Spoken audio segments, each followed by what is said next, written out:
Bonjour, bonjour. Je suis avec Anouk Guiné.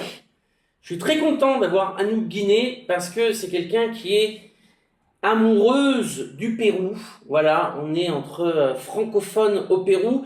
Anouk est professeure d'université à l'université du Havre. Tu m'arrêtes si je me trompe dans la description. Maître de conférence. Maître de conférence à l'université du Havre et donc travaille sur le Pérou. Elle vient de coordonner un colloque très important et duquel elle a tiré cet ouvrage assez robuste, mais néanmoins très utile, donc Violence d'État au Pérou. Et donc ça traite, entre autres, de la période du conflit armé interne jusqu'au au conflit, aux soulèvements les plus récents. Mais le gros du bouquin quand même est dédié à cette période très mal connue du Pérou, qui sont les années 80-90, où il y a eu une guerre civile, qui a donné lieu à des dizaines de milliers de morts, des centaines de milliers de déplacés, et puis surtout une mémoire collective qui a été traumatisée et qui n'est là, c'est pas réglé encore. C'est encore à fleur de peau alors que le conflit n'existe plus, les acteurs, les guérillas n'existent plus, la plupart des acteurs sont soit très vieux, soit sont morts, comme l'ancien dictateur Alberto Fujimori qui est mort il y a quelques mois. Et pourtant, il n'y a pas de consensus comme il y a eu dans d'autres pays, par exemple, après les périodes de dictature comme en Argentine, au Chili, en Uruguay, où il y a eu une espèce de consensus mémoriel, au moins jusqu'à Milei en Argentine, pour pouvoir avancer en tant que société. Ce n'est pas le cas au Pérou et c'est particulièrement embêtant. Donc, on va parler de tout ça. Anouk, merci d'être là, c'est sympa. Merci à toi, ravi. J'ai pas l'habitude de parler de ces sujets-là en français, mais bon, c'est une première. Oui, t'as pas l'habitude, et c'est certainement pour ça que personne ne connaît, alors le Pérou en règle générale, mais surtout ce qui s'est passé parce que là on parle pas du 15e siècle, hein, on parle d'il y a 30 ans, 40 ans. Et donc, la première question, c'est comment tu es venu à t'intéresser sur des sujets aussi sensibles? Comment tu as atterri au Pérou il y a 30 ans, pour ainsi dire? Oui, j'arrive ici en 1991 sans savoir qu'on était en plein conflit armé. Donc en 91, on a le dictateur Fujimori au pouvoir, on a le choléra dans le pays, donc on m'avait averti de me protéger surtout du choléra. En fait, je suis arrivée ici par amour, hein, un Péruvien rencontré dans un centre de physique théorique en Italie, à Trieste. Physique théorique, bravo, bravo. Bravo. Et donc, j'arrive ici sans être au courant qu'il y a une guerre, et je l'apprends petit à petit. Et où au début des années 90, la guerre fait rage. Hein, c'est Ouais. des villages entiers qui sont éradiqués, soit par l'armée, soit par le Sentier Lumineux. Enfin, c'est sanglant. Ouais. Et donc, très vite, je rencontre cette ONG qui a un siège à Ayacucho, qui travaille avec la Fédération des clubs de maires d'Ayacucho. Et je commence à comprendre, en fait, en les interviewant, qu'il y a bien un conflit, une guerre en cours au Pérou. Voilà. Ça d'un côté, sur le plan professionnel, et puis en étant à Lima, bien sûr, il y avait beaucoup de contrôles d'identité. Et c'est aussi comme ça que j'ai su qu'il y avait un conflit, puisque les militaires débarquaient dans les bus en tirant en l'air, en vous demandant vos papiers avec leurs fusils. Et donc voilà, on se dit tiens, il se passe quelque chose ici. En l'an 2000, je suis parachutée à Clermont-Ferrand pour un doctorat. Parachute doré, Clermont-Ferrand, pas loin de Bourges, cathédrale noire, magnifique, on mange très bien aussi. Alors je venais de passer 3 ans à Rio de Janeiro, donc Rio, Clermont. Il y en a qui préfèrent Clermont. Mais c'est très bien pour écrire une thèse, c'est parfait. Et là-dessus, donc je termine en février 2005, presque 5 ans de thèse. Et en 2011, 2011, je sens quand même que je suis dans une impasse pour tout ce qui est travail, genre, multiculturalisme, race, classe, on n'en parle même pas. C'est-à-dire que moi, dans ma thèse de doctorat, on m'a interdit d'utiliser le mot socialisme. Voilà. Et donc, tout tourne en fait autour de race, genre, et voulant articuler beaucoup mieux les choses avec la dimension de classe, je décide en fait de repartir au Pérou, que j'avais quitté pendant quelques années, pour m'intéresser professionnellement, formellement au conflit armé. Alors je veux travailler de manière plus librement cette dimension race, classe, genre, en articulant davantage avec la classe. Et je tombe sur le rapport de la Commission de la vérité et la réconciliation, qui nous raconte qu'il y avait des mariages forcés au sein de Sentiers Lumineux pendant la guerre. Et comment t'es venu à co-organiser, parce qu'il me semble que ce colloque, c'est pas uniquement le GRIC, comment vous êtes venu à co-organiser ce colloque, donc Violence d'État au Pérou, donc colloque dont a été tiré ce livre, et pourquoi?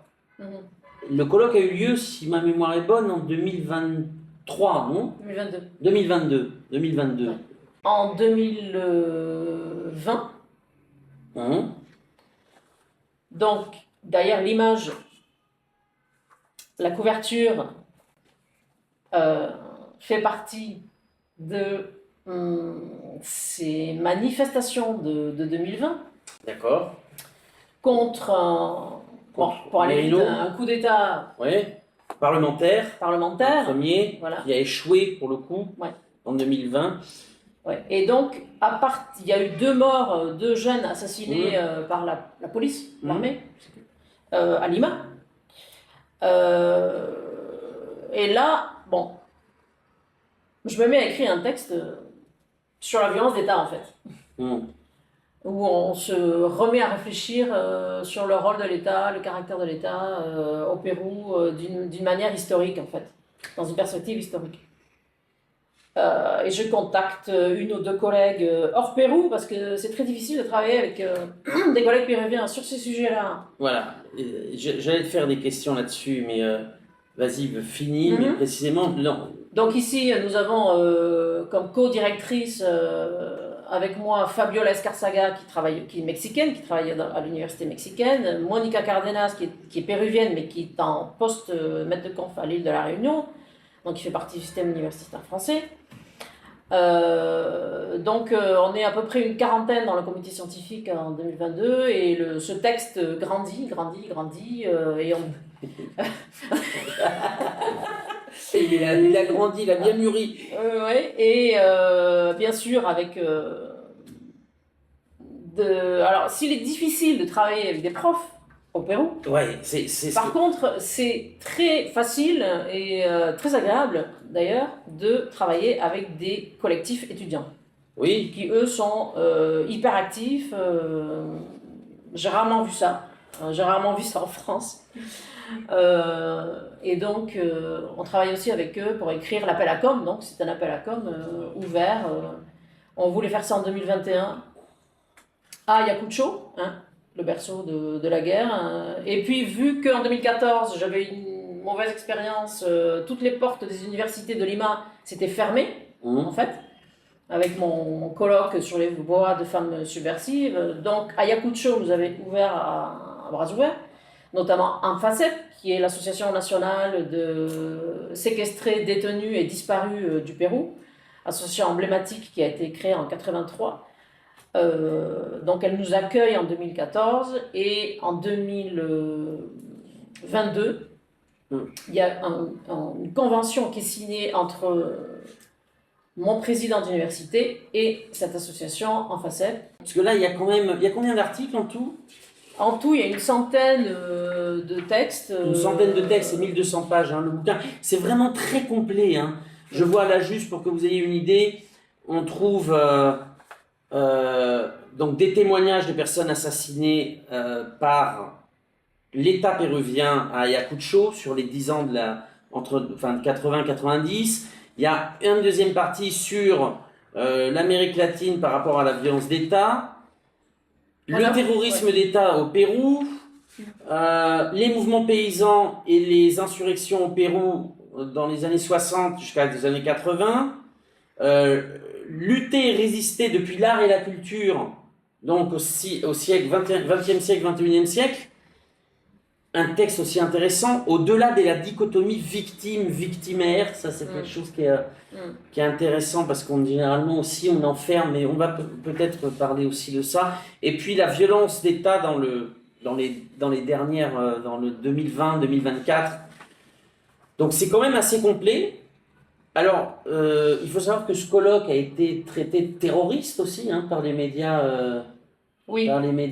péruviens, ce qui était assez rigolo. Oui, enfin, alors rigolo si on veut. Tout ça, c'est lié aussi à la destitution de Castillo, que ton audience a pu suivre. Mais quand tu fais le colloque, il est encore là, Castillo, parce que c'est août 2022, il me semble, le colloque. 4 journées de 9h du matin à 9h du soir, du 3 au 6 août. On est en août 2022. Et donc, tout se passe bien. Même si un des conférencier s'est levé une fois du public en disant ce colloque est un suicide collectif. Pourquoi il dit ça Parce que alors, je crois qu'il faut qu'on aille dans le creux du problème, c'est-à-dire pourquoi c'est si difficile au Pérou de parler de cette période, de la période des années 80-90. Non seulement c'est difficile d'en parler, mais en plus c'est un péché de parler de violence d'État. Alors, est-ce que tu peux nous expliquer rapidement ce que c'est c'est quelque chose qui est très présent au Pérou, le terruqueo, ça n'a même pas de traduction en français, c'est quoi? Oui, parce que je n'ai toujours pas répondu à ta question précédente. Alors, donc, j'ai besoin de parler de certaines choses, parce qu'on était en août 2022, et tout se passe bien, donc. Sauf cette personne qui dit qu'on est en train de commettre un suicide collectif, parce que la parole a été très libre pendant ce colloque. La parole a été très désinhibée pendant ce colloque et, comme tu disais avant, se sont assis à la même table des gens qui d'habitude au Pérou ne se fréquentent pas, ne peuvent pas se sentir. Ça a été, moi-même j'étais très surprise. Je pensais qu'il y aurait des désistements, pas du tout. Tout le monde était là. Pareil pour le livre. Et donc, en décembre, le 7 décembre 2022, Castillo est destitué. Nouveau coup d'État parlementaire contre Castillo. Et là, alors on est le 7 décembre, les premiers massacres de l'armée ont lieu le 10 décembre. Oui. À Andahuaylas. Dans les Andes à Andahuaylas, suivi du 15 décembre à Ayacucho. Donc, quand on parle de massacre, on parle de militaires qui tirent à bout portant dans les rues, dans la poitrine, sur la poitrine, visant la poitrine, la tête. Sur les manifestants. 10 morts, 72 blessés. À balles réelles. À ce moment-là, oui, parce que là, en ce moment, on en est à 68, 70, 80 morts, on entend plusieurs chiffres. Ah oui, moi je parlais d'Ayacucho ce jour-là, le jour du 15. Le 15 décembre. Et le 23, on arrive à 2023. Le 12 janvier 2023, parce qu'Ayacucho, il faut savoir que Ayacucho, historique, parce que c'est le berceau de la guerre, mais aussi pour toutes ces luttes antérieures aux années 80. C'est-à-dire qu'en 1966, par exemple, à Ayacucho, vous avez la création du FREDEPA, le Front de défense, Frente de Defensa, Front de défense du peuple d'Ayacucho, qui existe toujours aujourd'hui, avec des dirigeants, voilà, c'est un peu un exemple dans tout le Pérou pour tous les fronts de défense du Pérou.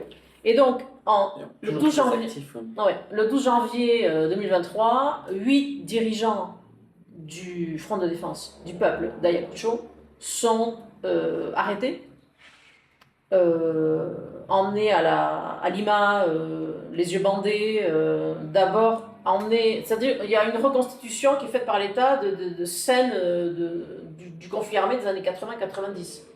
On les arrête, on les amène À la base militaire, au là Cavitos. où on torturait les gens dans les années 80-90. Voilà, et en pleine Et nuit, là, on les amène les yeux bandés à la direction contre le terrorisme à Lima, où ils restent pendant 15 jours avant de décider s'ils vont en prison préventive ou pas.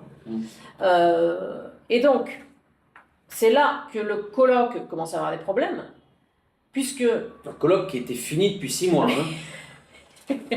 Parce que oui, j'ai vu qu'il y a une des personnes qui a été arrêtée qui intervient dans le colloque. Voilà, c'est-à-dire que nous, on a organisé un appel à com ouvert, hein, moi je fonctionne comme ça, j'invite pas les gens, c'est très courant ici, en général c'est toujours les mêmes qui parlent, il y a un monopole de la parole ici, des gens qui sont légitimes considérés légitimes pour s'exprimer sur le conflit armé. Moi, en général, je lance des appels à com ouverts. Donc, nous avons reçu une centaine de propositions, dont 2 dirigeants du Front de défense d'Ayacucho qui ont participé au colloque, puisque leurs résumés étaient excellents et ont été sélectionnés. Oui, alors c'est d'ailleurs rigolo, j'en vois une des personnes qui a été arrêtée par la suite, et son thème d'intervention, c'était la stigmatisation, la criminalisation et la persécution de dirigeants sociaux. Tout à fait. Elle a écrit ça 6 mois avant de se faire arrêter et traiter comme un terroriste. Hein. Donc, elle avait la pratique lui donne raison. Elle est libre depuis. Il me semble elle est libre, mais ils sont tous sous procès. Ils sont tous sous procès, mais elle est sortie de prison. Ils sont restés 2 ans en prison quand même, hein, donc, en préventive. Ils sont restés 2 ans. Donc elle, par contre, c'était la présidente Rosy Oleandro. On l'avait invitée à parler, alors que 2 autres dirigeants avaient envoyé leur résumé. Et donc, en janvier 2023, le ministère de l'Intérieur péruvien accuse le Front de défense du peuple d'Ayacucho d'avoir organisé et financé le colloque. Voilà. Donc, et d'avoir utilisé le colloque comme espace d'agitation politique pour leurs fins politiques. Non seulement ça, mais ils ont financé et organisé le colloque. Ce qui est assez extraordinaire quand même.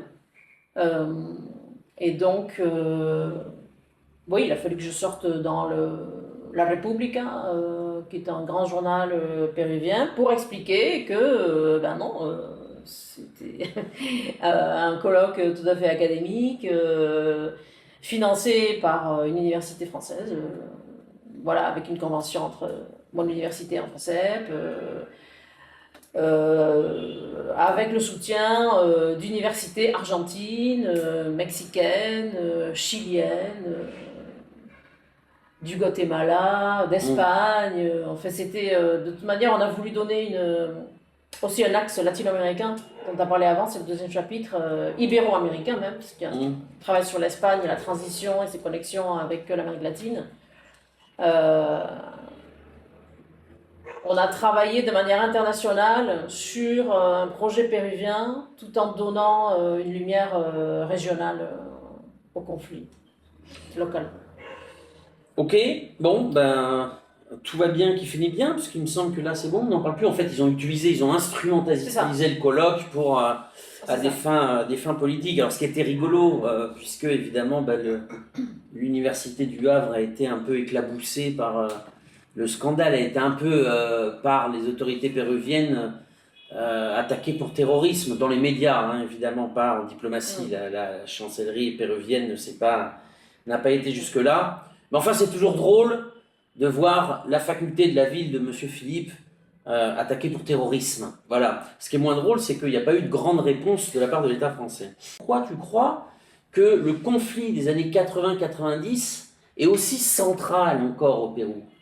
Parce qu'il dicte la politique. Il y a énormément de clans politiques qui se basent encore sur ce conflit et sur la représentation qu'a ce conflit, justement pour éliminer les adversaires politiques, pour en stigmatiser d'autres.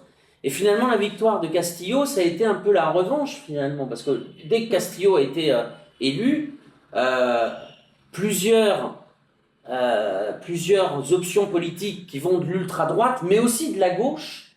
Urbain disait au Castillo, c'est l'héritier des terroristes, c'est l'héritier du Sentier lumineux, etc. Pourquoi c'est aussi présent encore? Alors déjà, dans le cas péruvien, on n'a jamais eu de processus de paix. Contrairement à la Colombie, en 93, Abimael Guzmán est arrêté en 92. En 93, il propose dans un document un accord de paix, un acuerdo de paz, qui bien sûr n'a jamais été signé avec l'État. D'ailleurs, le Sentier lumineux a été divisé sur faut-il un accord de paix ou pas. Il y a eu beaucoup de divisions internes là-dessus. Mais bon, la voie officielle, c'était d'aller vers un accord de paix. Bien sûr qu'il n'a jamais été... donc, à partir de là, on a un État qui, bien sûr, utilise cette réalité-là et tous les crimes aussi commis par le Sentier lumineux, notamment contre les paysans. Voilà, la conséquence de tout ça, de ces deux facteurs, c'est que finalement l'État est dans une espèce de vengeance chronique, de châtiment chronique jusqu'à aujourd'hui. Alors bien sûr, en 2009... Parce qu'il n'y a pas eu d'accord de paix puisqu'ils les ont démantelés avant. L'État, alors avec groupes paramilitaires, terrorisme d'État, pour répondre à une violence qui s'abattait aussi sur les civils de Sentier lumineux. L'État les démantèle, enfin, les dirigeants vont en prison, les cellules sont démantelées parce qu'on propose, sous couvert de la délation, on propose des aménagements de peine. Donc finalement, on arrive au début des années, à la fin des années 90, il n'y a plus vraiment de combat, il n'y a plus vraiment de guérilla, l'État a gagné, il n'y a pas besoin de faire la paix, ce qui pose un problème aussi pour la mémoire. Ce n'est pas le cas des FARC, par exemple, en Colombie, ou de toutes les guérillas d'ailleurs en Amérique centrale, qui sont passées par des accords de paix, qui sont recyclés en politique.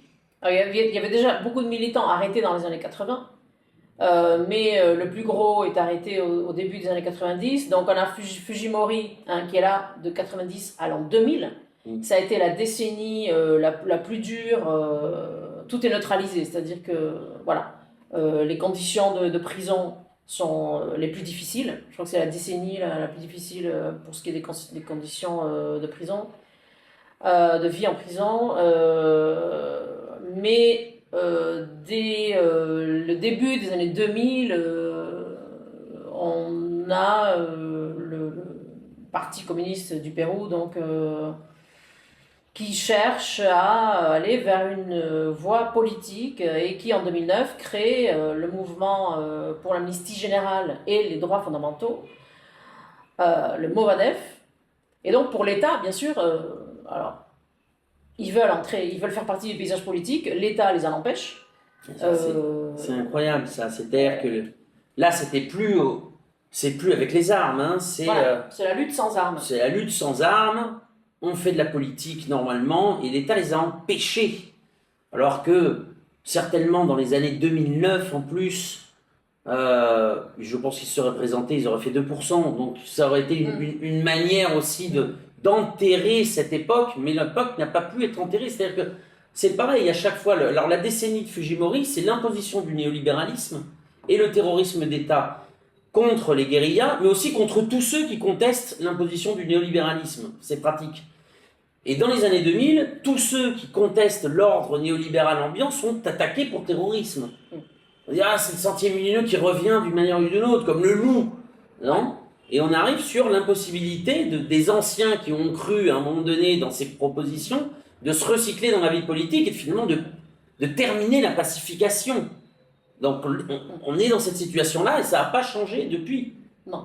Dans la plupart des pays qui ont vécu des guérillas, bien sûr. Elles sont toutes passées par un processus, de pacification. Alors la Colombie est encore dans le processus, mais il y a eu des accords de paix.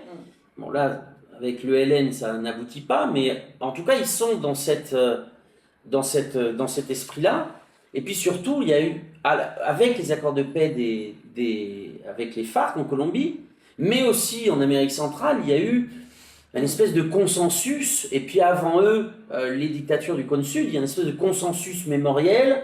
Bon, là, on était un peu loin, là, vous avez abusé, etc. Et puis finalement, on refait société. On essaie de vivre ensemble. Au Brésil, avec Dilma Rousseff, par exemple. Qui a d'ailleurs créé une commission de la vérité. Au Pérou, non. Non. Malgré la commission de la vérité, ça n'a pas avancé. Et donc, il y a des plaies qui ne se referment pas, qui sont encore purulentes et qui... Mais il faut dire que non seulement il n'y a pas eu d'accord de paix, mais qu'au moment de créer la commission de la vérité en 2000, les partis qui correspondent aux deux grands groupes insurgés ne sont pas invités à faire partie de la commission de la vérité. Voilà, donc on a une commission de la vérité sans les acteurs qui ont participé. C'est ça. D'ailleurs, le PCP Sentier Lumineux organisera, mon dernier article parle de ça, sa propre commission de la vérité. D'accord. Voilà, donc on est toujours... Oui, j'ai parlé de 2 procès politiques. Le dernier date de 2014. Alors, ils portent tous des noms de mythologie grecque. On a Persée, Olympe, Apollon, là c'est les 3 derniers. Avec des procès massifs, on a 40-50 personnes inculpées. Le dernier, donc, Perséo, 2014-2024, puisque le verdict est tombé le 28 octobre 2024. Avec des juges d'ailleurs qui étaient complètement divisés. Enfin, 2 juges contre 1. Juste, ces procès-là, c'est encore lié à ce qui s'est passé dans les années... Alors là, c'est plus apologie, c'est délit d'appartenance à une organisation terroriste. Alors que, donc, organisation terroriste, Movadef. C'est-à-dire que... Qui n'existe pas. Pour l'État, à partir du moment où le Movadef émanerait de Sentier Lumineux, eh bien, logiquement, Movadef est une organisation terroriste, alors qu'elle a été créée en 2009 et que depuis 1992, aucun acte violent n'a été commis. Donc, on est bien encore là. J'ai une autre question, Anouk. Dans quelle mesure les causes qui ont pu rendre possible cette guerre civile interne, parce que c'est quand même 20 ans avec des dizaines de milliers de morts, 20 ans d'affrontements, dans quelle mesure les causes sont encore présentes? On voit un apartheid d'État, on voit une pauvreté gigantesque, ça a pu être des causes qui ont pu précipiter une réponse armée, parce qu'il y a aussi l'impossibilité politique de donner des débouchés à ces personnes-là. On le voit avec Movadef, mais on l'a vu avant, on pouvait le voir avant aussi. Et donc, on voit finalement, alors là, c'est pas du tout, on n'est pas du tout dans la violence armée, mais l'élection de Castillo, c'est aussi une manière dont les classes dépossédées, ostracisées, qui vivent sous le joug de l'apartheid, se sont révoltés en portant un des leurs à la présidence. Comment finalement, ce qui s'est passé dans ces années-là a empêché une solution pacifiée? Comment ça peut ressurgir un peu n'importe où et n'importe quand surtout? Tu viens de répondre à ta question. Génial. Merci Anouk, au revoir. Je m'en suis rendu compte en fait. Moi je parlais, je dis je donne trop d'éléments là, ça va pas du tout. Bon, quel est ton point de vue au moins? Tu peux me dire ça aussi?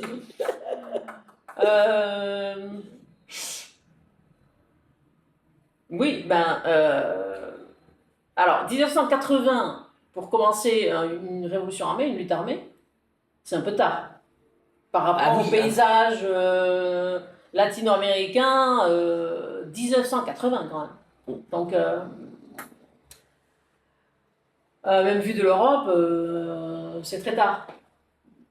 C'est une lutte armée qui était en préparation depuis 1964, depuis la scission sino-russe. Parce qu'il y a eu des guérillas qui étaient dans le temps des guérillas. Hein. Dans les années 60, il y a eu des guérillas aussi au Pérou, qui étaient plus liées avec la victoire à Cuba, par exemple. Mais rien à voir, effectivement, ce surgissement de sentilumineux, c'est vraiment propre au Pérou. Des niveaux de pauvreté, d'exclusion, d'esclavage. Oui. Même si une réforme agraire a été faite sous le général Velasco entre 68 et 75, donc, qui, de toute manière, pour Sentilumineux, qui se préparait déjà depuis 64, voilà, le régime de Velasco était vu comme, je cite, un régime fasciste.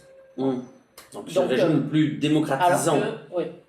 D'ailleurs, le Sentilumineux s'en est pris au reste du vélasquisme. Hein. Ils attaquaient les coopératives, ils tuaient les vaches des paysans. Enfin, parce que c'était du révisionnisme, selon la thèse. Oui. Donc, c'est pas fini, quoi. Est-ce qu'on en a encore pour longtemps de cet affrontement? Qu'est-ce qu'il faudrait faire pour justement essayer de passer la page? Qu'est-ce que ça t'a appris, ce colloque? En 2 minutes. Non, ça c'est une blague, tu peux prendre ton temps pour répondre. Ce colloque, ce livre, ça tombe à un moment, autant le colloque que le livre surtout tombe à un moment, là on est sur un moment politique très difficile au Pérou. D'ailleurs, on est en pleine présentation du livre à travers le Pérou, et on avance pour l'instant tranquillement. Mais on n'est pas à l'abri de possibles tentatives de censure. Il faut continuer sur cette lancée-là. Ce type d'ouvrage, par exemple, est très utile pour comprendre le présent à la lumière du passé. Parce que faire mémoire, c'est être dans le présent.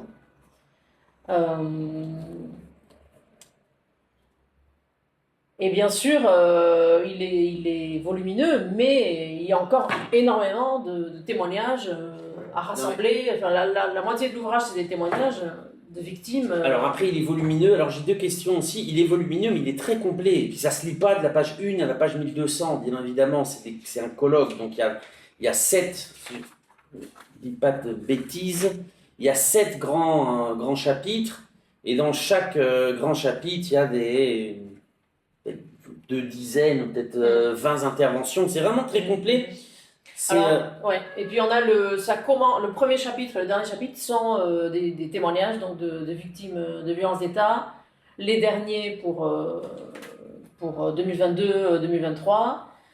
Et c'est égrené, tout le long de l'ouvrage, c'est égrené d'autres témoignages et tout ce que les universitaires, en fait, dans leurs essais académiques, ne couvrent pas, parce que moi je vois beaucoup d'hésitation, de peur à travailler directement sur la violence d'État, comme ça a pu être fait par les chercheurs en Argentine. Par exemple, le kirchnerisme a financé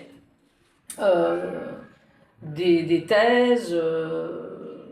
C'est pas du tout le cas au Pérou. Il y a énormément de craintes. Il n'y a pas d'accès aux documents d'État non plus. Mais au contraire, puis il y a eu tout un secteur provenant aussi des ONG ou d'une certaine gauche un peu social-démocrate qui a éliminé la plupart des acteurs pour essayer de se bagarrer aussi avec les Fujimoristes sur la narrative à avoir. Anouk me disait un truc assez rigolo, c'est que elle a été dans un musée de la mémoire, donc dans une région. Centre du Pérou. Dans le centre du Pérou, qui a été très affecté par le conflit armé. Et le directeur change, parce que c'est un musée public. Donc c'est le gouverneur qui nomme le responsable du musée, et en fait la narrative du musée change tous les 3 ans. Voilà. Ce qui prouve qu'il y a quand même un problème. Ouais. En fonction de la tendance politique C'est ça. du gouverneur. Et c'est pareil, il y a eu le musée de la mémoire à Lima, qui est un musée qui est de tout sauf de la mémoire. On peut légitimement, en tout cas, faire des critiques parce qu'il n'y a pas de consensus sur ce thème-là. Ouais. Et d'ailleurs, il est en litige parce que la mairie de Lima, donc, qui est aux mains de l'ultra-droite, cherche à récupérer les installations du musée pour les offrir à l'armée. Donc, qui va imposer un narratif tout à fait différent. Enfin, on est là-dedans. Moi, je voulais juste te dire que ce qu'on a ici, c'est principalement, et c'est pour ça que le livre est controversé aussi, ou rejeté par les secteurs conservateurs, académiques, c'est qu'on a des récits contre-hégémoniques, une production de connaissances alternatives de la part de chercheurs, ce qui ne veut pas dire, bien sûr, que nous faisons de l'apologie au terrorisme, ce qui ne veut pas dire que nous minimisons ou que nous nions, il faut le préciser, les crimes, les actes terroristes commis par les groupes insurgés pendant le conflit armé, bien entendu. Ok, alors, violence d'État au Pérou, si jamais vous voulez l'acheter, eh ben, envoyez-moi un message sur les réseaux sociaux, je vous mettrai en contact soit avec Anouk, soit avec les éditeurs de ce livre. Voilà. Qui sont courageux d'ailleurs, parce que c'est une toute nouvelle maison d'édition, le fonds éditorial de l'Institut pour la recherche sociale au Pérou. C'est leur premier ouvrage, et donc c'est très, très courageux de leur part. Voilà, premier ouvrage, ils ont dépensé les feuilles pour toute l'année. Non, c'est un ouvrage qu'il faut avoir dans sa bibliothèque parce que si vous vous intéressez à ces thèmes, il y a tout, ça fait le tour. Voilà, merci Anouk. Merci à toi.